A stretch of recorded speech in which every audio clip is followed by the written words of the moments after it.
네, 오늘 말씀의 제목은 함께하지 아니하여도입니다. 추수감사주일 전에 우리가 나눴던 말씀이 누가복음 8장 22절로 25절에서 함께하여도였습니다. 함께하여도. 그 내용은 예수님의 제자들이 예수님과 함께 배를 타고 가는 길에 큰 풍랑을 만났던 그런 상황이었었죠.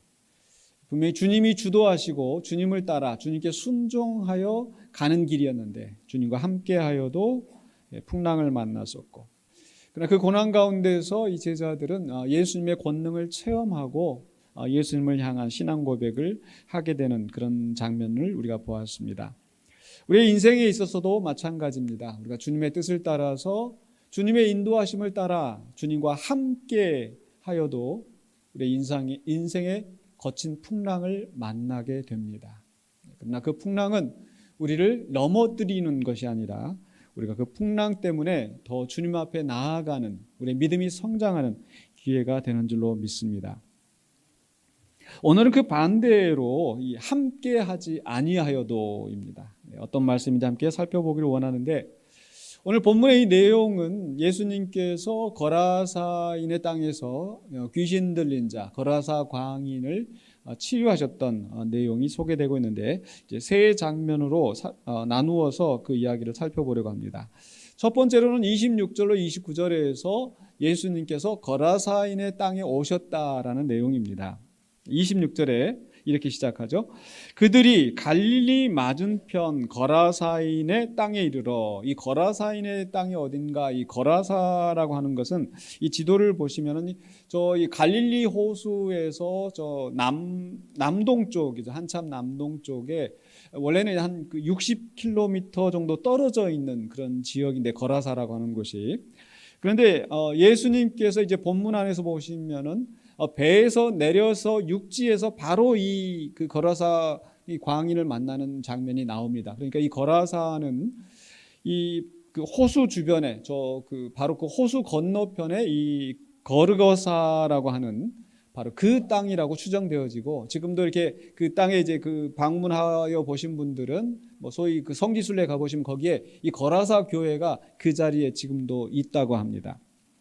어쨌든 이 호수 건너편인데 갈릴리 맞은편 거라사인의 땅에 이르렀는데, 바로 지지난주에 우리가 나눴던 말씀을 보시면은요, 8장 22절에 하루는 제자들과 함께 배에 오르사 그들에게 이르시되 호수 저편으로 건너가자. 그러니까 예수님께서 호수 저편으로 건너가자라고 하신 이 저편이 바로 지금 오늘 본문에 나오는 바로 그 지역, 그 거라사인의 땅인 거죠. 분명히 우리가 나눴던 말씀처럼 이 호수 저편으로 건너가시기 위해서 엄청난 큰 풍랑을 만나서 많은 고생이 있었거든요. 그런데 그런 그 풍랑을 감수하면서까지 이 땅에 오신 이유가 무엇일까?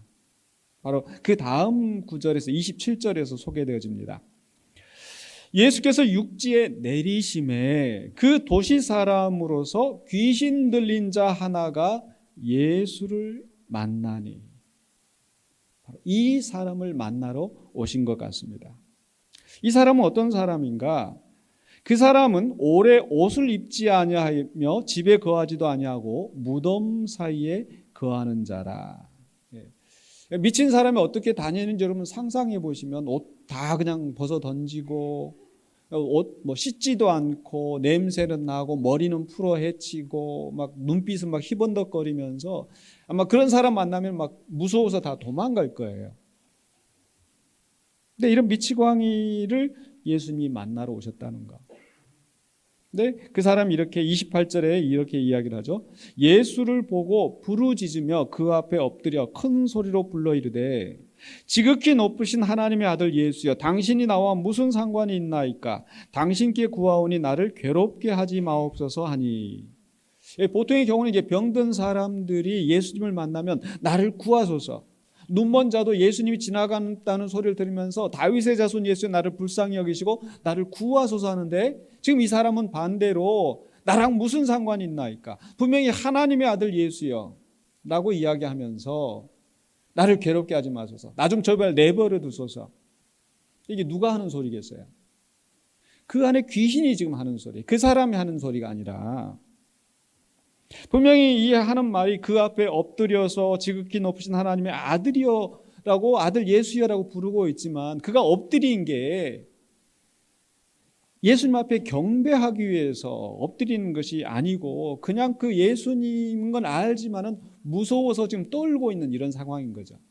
제가 어제 새벽 나눈 말씀이 야고보서 2장에 있는 말씀 속에서 네가 하나님 유일하신 하나님인 것을 믿느냐 귀신들도 믿고 떠느니라 하는 게 바로 좀 이런 장면인 거예요.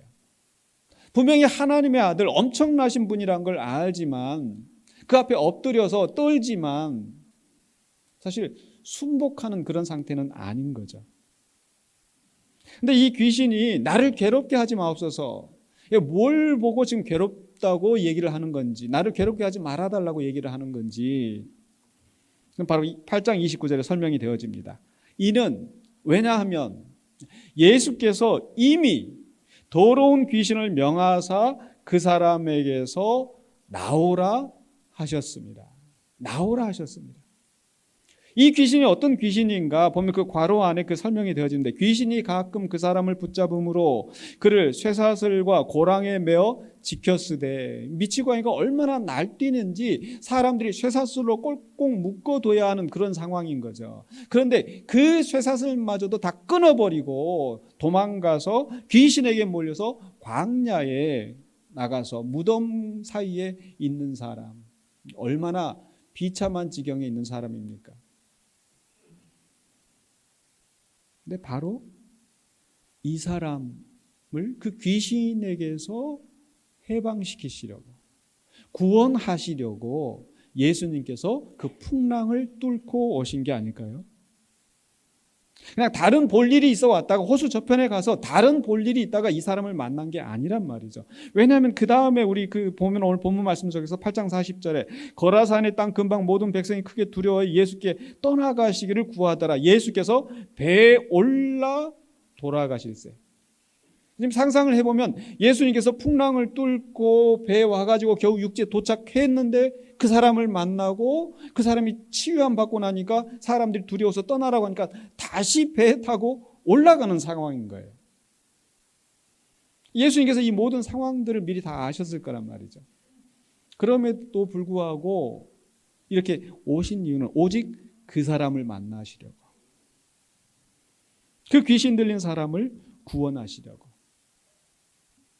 더군다나 지금 예수님이 오신 이 거라사인의 땅이 어떤 땅인가? 지금 요단강 동편이잖아요. 이스라엘 땅이 아니고. 즉 이 땅은 지금 이방인들이 살고 있는 땅이에요. 그들이 이방인이란 걸 뭘 보면 알 수가 있느냐?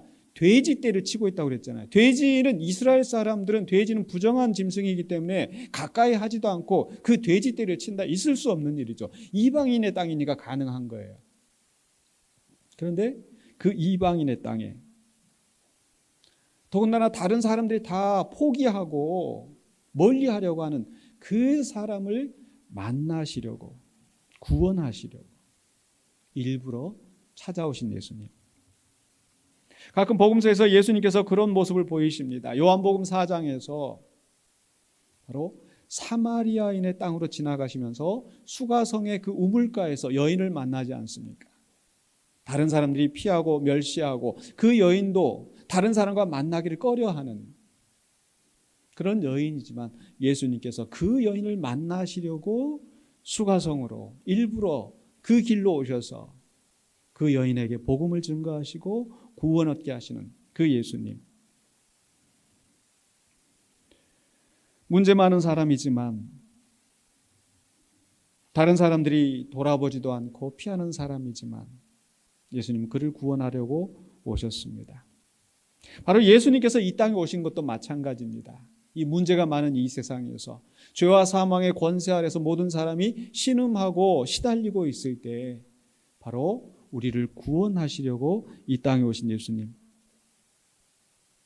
우리 개인의 삶에 있어서도 마찬가지입니다. 우리가 어떻게 주님을 알게 되었습니까? 내가 먼저 주님을 사랑하고 하나님을 사랑한 것이 아니라 하나님이 나를 먼저 사랑하시고 주님이 나를 사랑하시고 우리의 비참한 인생에 찾아오셔서 우리를 구원하신 줄로 믿습니다.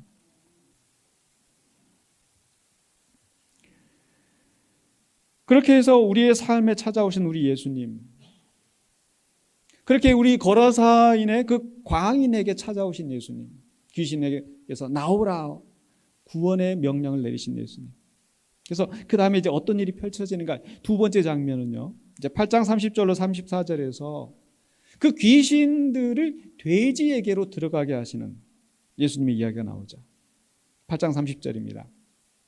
예수께서 내 이름이 무엇이냐? 지금 귀신한테 하는 얘기. 지금 귀신과 계속 대화를 하는 거예요. 나를 괴롭게 하지 마옵소서. 내 이름이 무엇이냐?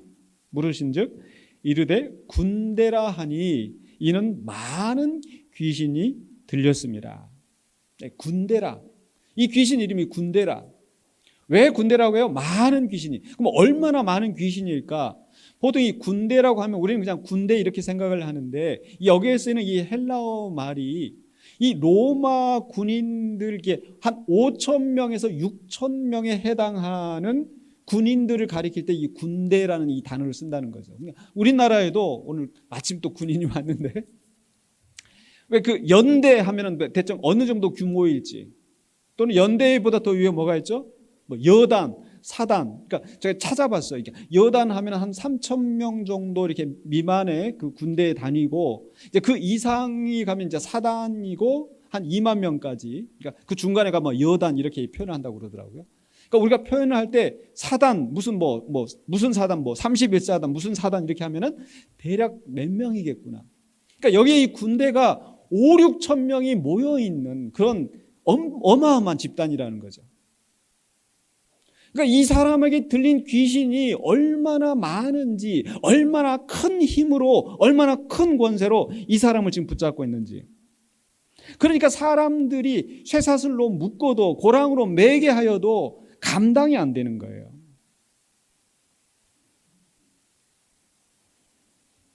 근데 그런 엄청난 귀신들도 예수님 앞에서는 꼼짝을 못하는 줄 믿습니다.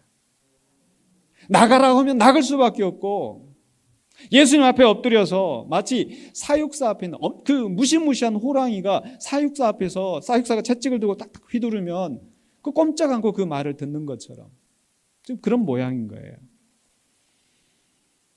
근데 그 귀신이 예수님 앞에 엎드려서 뭐라고 얘기를 합니까? 31절에 무저갱으로 들어가라 하지 마시기를 간구하더니.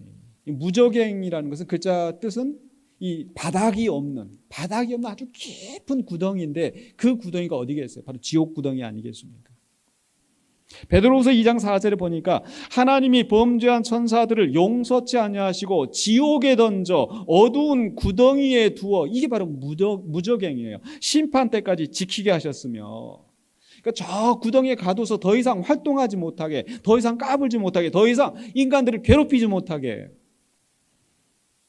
요한계시록 20장 3절에서도요, 바로 무저갱에 던져 잠그고 큰 뱀, 용, 마귀를 무저갱에 던져 잠그고 그 위에 인봉하여 천년이 차도록 다시는 만국을 미혹하지 못하게 했다가 그 후에는 반드시 잠깐 놓이리라.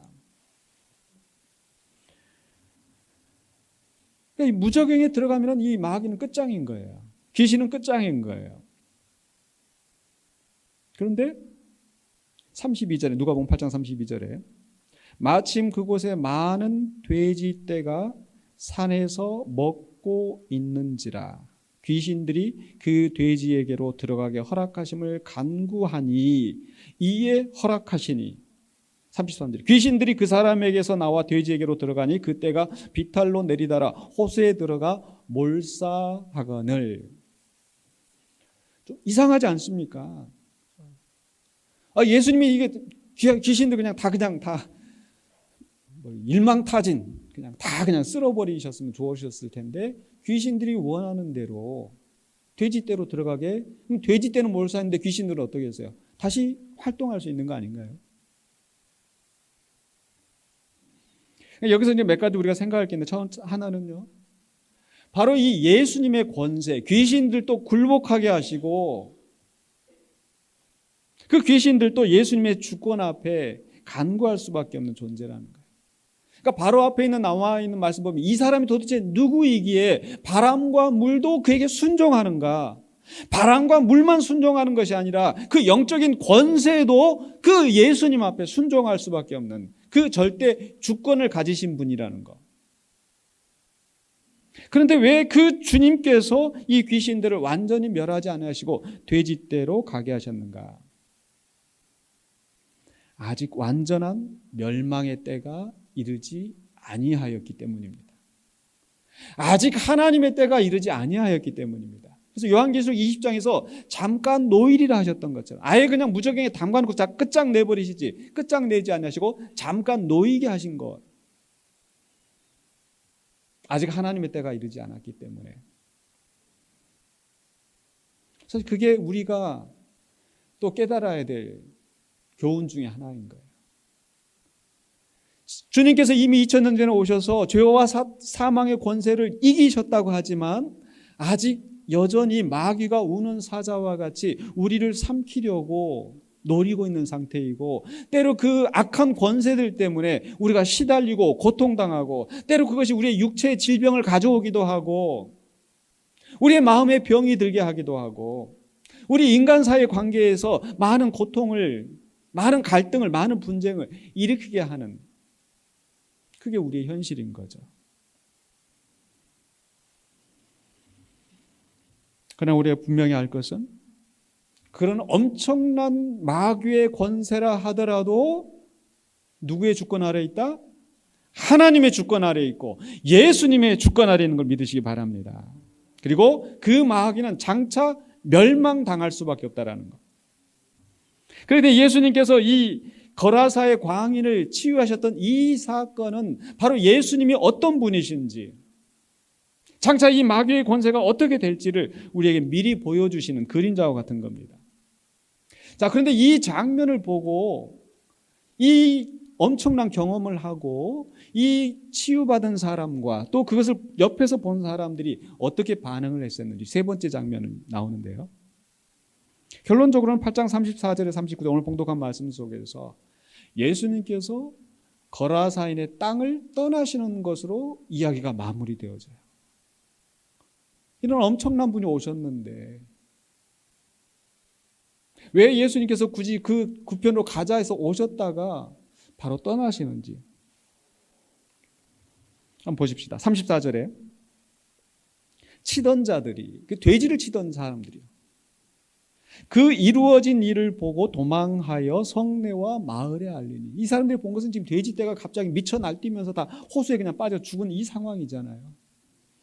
그리고 이 귀신이 지금 그 귀신 나간 사람들에 대해서도 어느 정도 보았을 것이고 가서 이게 성내와 마을 사람들에게 알립니다. 그랬더니 사람들이 어떻게 해요? 35절에 사람들이 그 이루어진 일을 보러 나와서, 지금 엄청난 일이 벌어졌으니까 예수께 이르러 귀신 나간 사람이 옷을 입고 정신이 온전하여 예수의 발치에 앉아 있는 것을 보고 두려워하거늘.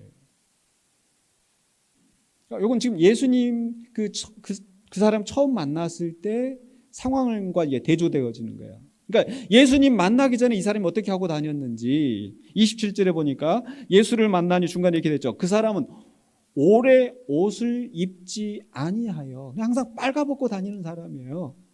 집에 거하지도 아니하고 무덤의 사이에 거하는 자, 미쳐 날뛰며 다니는 이런 사람이 아주 얌전하게 옷도 다 입고 말끔하게 예수님 앞에 멀쩡하게 앉아 있는 것. 근데 이걸 보고 지금 사람들이 두려워한 거예요. 어떻게? 여러 가지 왜 두려워했는지 내막을 알지 못하기 때문에, 또 그 다음에 무슨 일이 일어날지, 혹시 그 귀신들이 나와서 나한테 지금 오지 않을까, 아마 이런 두려움이 있었을 수도 있겠고요. 그 다음 말씀이 8장 36절에 귀신 들렸던 자가 어떻게 구원받았는지를 본 자들이 그들에게 이르매. 그걸 목격하고 사람들에게 이야기한 사람이 다시 와가지고 사람들한테 여자자 이렇게 해서 이런 일이 이루어졌다라고 다 지금 설명을 하니까 이 사람들이 오히려 좋아하는 게 아니라 더 무서워가지고 37절에 거라사인의 땅 근방 모든 백성이 크게 두려워하여 예수께 떠나가시기를 구하더라. 그래서 예수께서 배에 올라 돌아가실세 이렇게 나오는 거죠. 왜 이 사람들이 두려워했을까? 마치 이 베드로나 또 다른 사도들도 예수님 처음 만났을 때 엄청난 기적을 겪고 두려워하는. 그러니까 이게 인간 사회에서 있을 수 없는 엄청난 일이 벌어졌기 때문에 일단 놀란 거예요. 또 어쩌면 이들 마음속에서는 또 차라리 그 미치광이가 이 사슬에 메어놓고 있어서 광야에 나가니까 자기들에게 실질적인 손해는 없는데 그 사람이 치유받으면서 오히려 돼지떼들이 다 몰살하고 그래서 오히려 자기들에게 피해가 있을까봐 그런 것은 아닌가. 그럼 예수님 심정에서는 어떠실까요? 기껏 이렇게 치유해주고 이 구원의 복음을, 생명의 복음을 지금 전해주었는데 나를 배척을 해? 마치 예수님께서 나사렛에 가서 복음을 증거하실 때 고향에서 좀 선지자가 대접을 받지 못하는 것처럼 이렇게 배척을 당하시는 이런 모습처럼. 근데 예수님이 그런 심정으로 지금 떠나가시는 걸까? 근데 말씀을 보면 그렇지 않으신 것 같아요. 근데 먼저 우리가 생각해서 왜 예수님께서 이 사람들이 떠나라고 한다고 해서 떠나시는 것일까? 굳이 그 풍랑을 헤치고 여기까지 와서 큰 일을 이루셨는데 그 이유는 아직 예수님께서 이방 땅에서 사역하실 때가 아닌 거예요.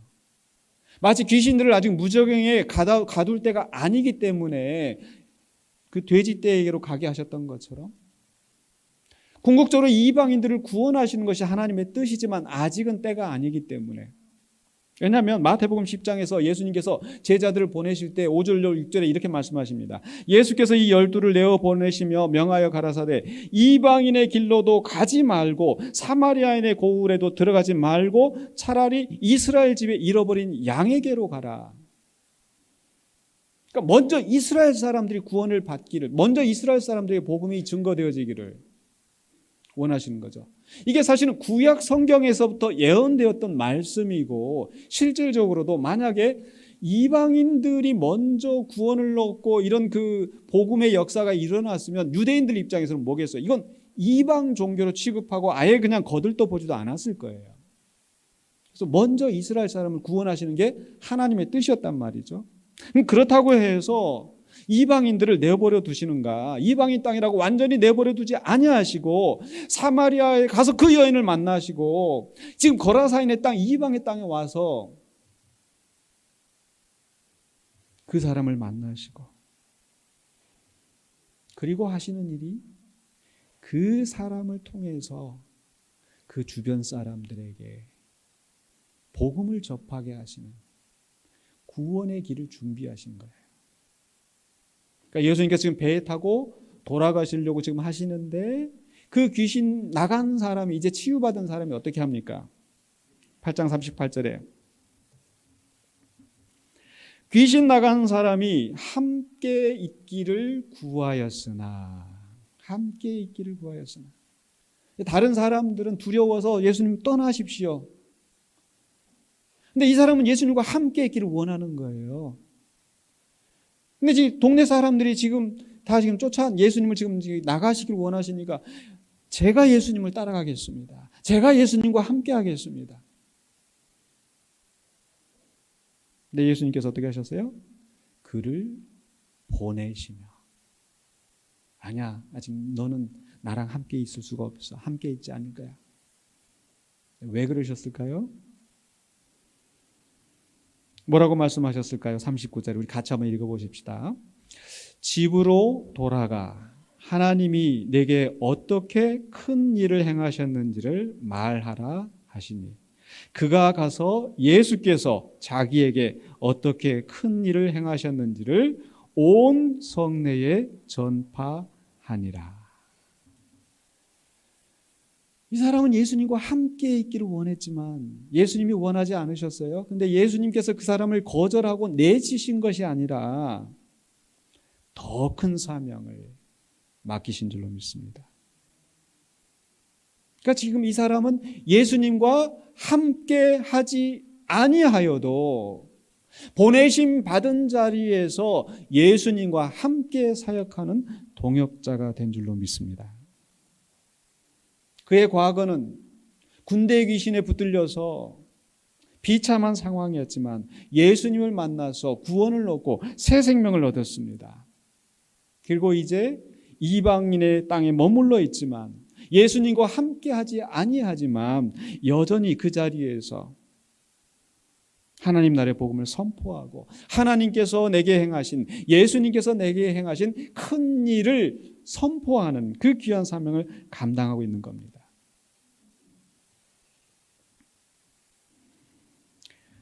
오늘 이 말씀이 우리에게 주시는 교훈이 무엇입니까? 먼저 우리는 바로 이 거라사에 귀신 들린 사람을 일부러 찾아오신 예수님께서 바로 우리 인생에 찾아오셨던 것을 기억하시기 바랍니다. 그런데 지금 우리는 물리적으로 그 주님과 함께 하지 아니한다는 거예요. 근데 구원의 은혜를 체험한 사람이 주님과 함께 하기를 원하는 것은 자연스럽겠죠. 마치 변화산에서 그 예수님의 영광스러운 모습을 보고 모세와 엘리야가 함께 있는 것을 보고 제자들이 뭐라고 얘기를 합니까? 여기가 더 좋사오니 우리가 여기에 머물게 하여 주십시오. 근데 예수님은 그 영광스러운 자리에 머무르지 아니하시고 내려오시잖아요. 내려오시면서 더 힘들고 고통스러운 그 삶의 자리에 오시는 이유가 무엇이겠습니까? 요한복음 10장 16절의 말씀처럼 또 이 우리에 들지 아니한 다른 양들이 있어 내게 있어 다른 양들이 내게 있어 내가 인도하여야 할 터이니 저희도 내 음성을 듣고 한 무리가 되어 한 목자에게 있으리라. 변화산에서 그 주님의 영광을 바라보고 이미 구원 얻은 이 사람들만 있는 게 아니라 저 바깥에 아직 나를 알지 못하고 이 복음을 듣지 못하고 죽어가는 사람들인데 그들도 내 양이야. 그들을 내게로 인도해야 할 텐데 그래서 예수님이 내려오시잖아요. 내려오셔서 예수님께서 어떻게 하십니까? 요한복음 17장에 가면은 요한복음 17장 18절에 아버지께서 나를 세상에 보내신 것 같이 나도 저희를 세상에 보내었고 예수님이 보내시는 거예요. 제자들을. 그러니까 이 거라사의 귀신 나간 사람이 치유받은 사람이 예수님과 함께 있기를 원하지만 아니야 너는 네가 할 일이 있어. 내가 아직 때가 이르지 못해서 이곳에 내가 이 복음을 선포하지 못하지만 내가 너를 이곳에 보내는 거야. 왜? 그 땅에도 주님의 복음을 듣고 구원을 받아야 할 주님의 양들이 있기 때문에. 그래서 예수님께서 말씀하시는 뭐예요? 요한복음 계속 아까 요한복음 17장에서 예수님의 기도가 요한복음 17장 20절에 내가 비옵는 것은 이 사람들만 위함이 아니오. 지금 내 말을 듣고 지금 구원을 얻은 이 사람들만이 아니라 또 저희 말을 인하여 나를 믿는 사람들도 위함이니. 오늘 주님께서 우리를 사랑하시고 우리를 위하여 기도하시고 우리를 붙드시는데 우리 예수님의 심정은 우리에게만 있는 것이 아니라 우리를 통하여 우리의 말을 듣고 주님을 믿는 자들이 많아지기를 원하시는 줄로 믿습니다. 그래서 우리는 바로 이 거라사의 광인처럼 치유받고 구원받고 그리고 그 삶의 자리에 집으로 돌아가 보내심을 받은 사람처럼 우리는 이 세상에 보내심을 받은 자인 것을 믿으시기 바랍니다. 그래서 우리 교회는 어떤 교회인가? 제가 우리 교회 처음 올 때부터 그런 말씀을 드렸었고 또 지난주에도 우리 운영위원들 모여가지고 우리 교회가 앞으로 어떤 방향으로 나갈 것인가 한마디로 딱 얘기하면 저는 우리 교회가 선교적 교회가 되었으면 좋겠습니다. 선교적 교회라고 하는 것은요, 이 선교사님들 많이 파송해서 열심히 선교하는 그런 교회의 의미가 아니라 우리 성도들이 모여서 함께 예배하고 훈련하고 교제하는데 그게 끝이 아니고 결국 한 사람, 한 영혼, 한 사람 한 사람이 다 각자의 삶의 자리에 보내져서 선교사의 사명을 감당하는 그런 공동체. 그게 바로 선교적인 교회예요. 선교사들만 선교하는 게 아니라 여러분 한 사람 한 사람이 선교사가 돼서 집으로 돌아가. 네 직장으로 돌아가. 네 지역사회에 돌아가. 하나님이 네게 하신 일, 예수님이 내게 하신 일을 알리고 그들을 구원의 길로, 우리의 말을 듣고 그 사람들도 구원을 얻도록 하시는 바로 그 일을 위하여서 우리는 보내심을 받은 자라는 겁니다. 물론 우리는 오늘 우리 교동문에 있는 말씀처럼 하나님의 은혜를 맛보아 아는 자들, 너희는 여호와의 선하심을 맛보아 알지어다 그에게 피하는 자는 복이 있도다. 이 구원의 은혜를 맛본 사람들은 주님과 함께 있기를 원할 거예요. 그렇죠? 주님의 엄청난 사랑, 주님의 은혜가 너무 좋아서. 그러니까 바울도 고린도서 5장 8절에 이렇게 말씀합니다. 우리가 담대하여 원하는 바는 차라리 몸을 떠나 주와 함께 거하는 그것이라. 담대하여 원하는 바는. 많은 사람들이 순교나 죽는 것을 두려워하지만 나는 두렵지 않아. 왜? 내가 죽으면 주님과 함께하는 것이기 때문에. 그렇기 때문에 차라리 나는 내가 죽어서 내 육신의 이 생명을 떠나서 이 육신의 장막을 벗어던지고 주님과 함께 있는 그게 더 좋아. 그렇게 하지 않는 이유가 뭐겠어요? 바울은 예수 그리스도의 사도로 부르심을 받은 자. 사도가 뭡니까? 보내심을 받은 자. 나를 보내셔서 이방의 빛으로 이방의 복음을 증거하라고 나를 보내셨기 때문에 아직 내가 여기에 머물러서 내 사명을 감당한다는 거. 그래서 고린도서 5장 9절에 바울이 이렇게 이야기합니다. 그런즉 우리는 거하든지 떠나든지 어떻게 해요? 주를 기쁘시게 하는 자 되기를 힘쓰노라. 이 땅에 거하면은 주님과 함께 하지 아니하여도 주님의 사명을 감당하기 때문에 주님을 기쁘시게 하는 자가 될 것이고, 우리가 주님을 만나면은 야, 저 잘 왔다. 우리를 사랑하고 우리를 구원하시는 주님과 함께 있으면서 주님이 기뻐하실 것이고, 그래서 거하든지 떠나든지 먹든지 마시든지 주의 영광을 위하여 하라고 하셨던 그 말씀처럼 우리는 주님을 기쁘시게 하는 삶을 살아가게 될 줄로 믿습니다.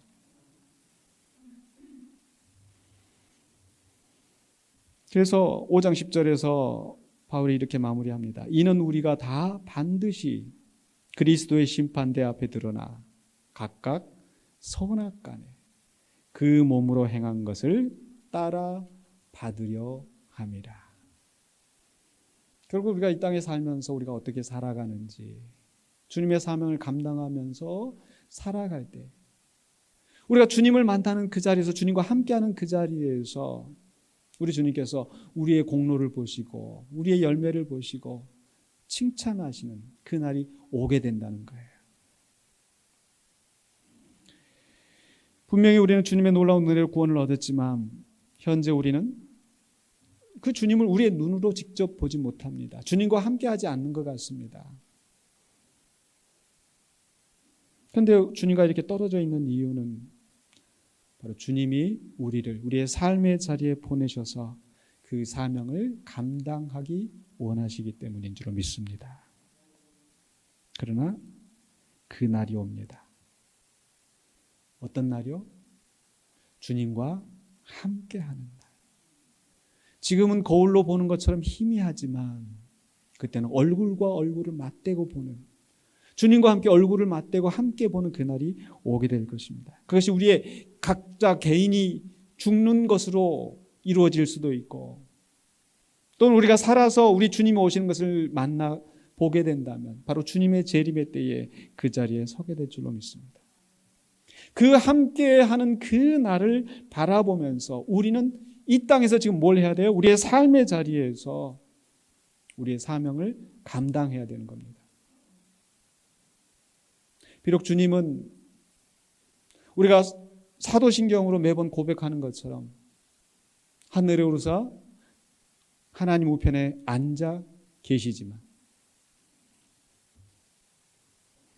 그러나 우리 주님께서 마태복음 28장에서 제자들을 보내시면서 너희는 가서 모든 족속으로 제자를 삼아 아버지와 아들과 아들의 이름으로 아버지와 아들과 성령의 이름으로 세례를 주고 이렇게 보내시면서 하시는 말씀이 뭐였어요?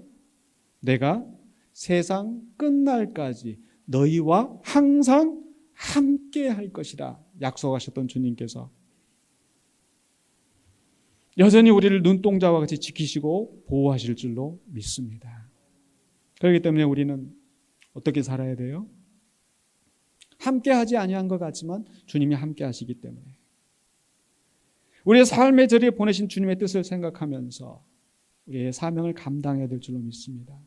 그렇게 사명 감당할 때에 마치 사도 바울도 그렇게 열심히 사명 감당하면서 삶의 마지막 순간에 고백하였던 것처럼 우리도 같은 고백을 하기를 원합니다. 사도 바울이 어떤 고백을 했습니까? 디모데후서 4장 7절로 8절에 이것이 오늘 우리의 고백이 되기를 원하며 함께 이 말씀을 우리의 입술로 고백하기를 원합니다. 같이 한번 고백하십시다.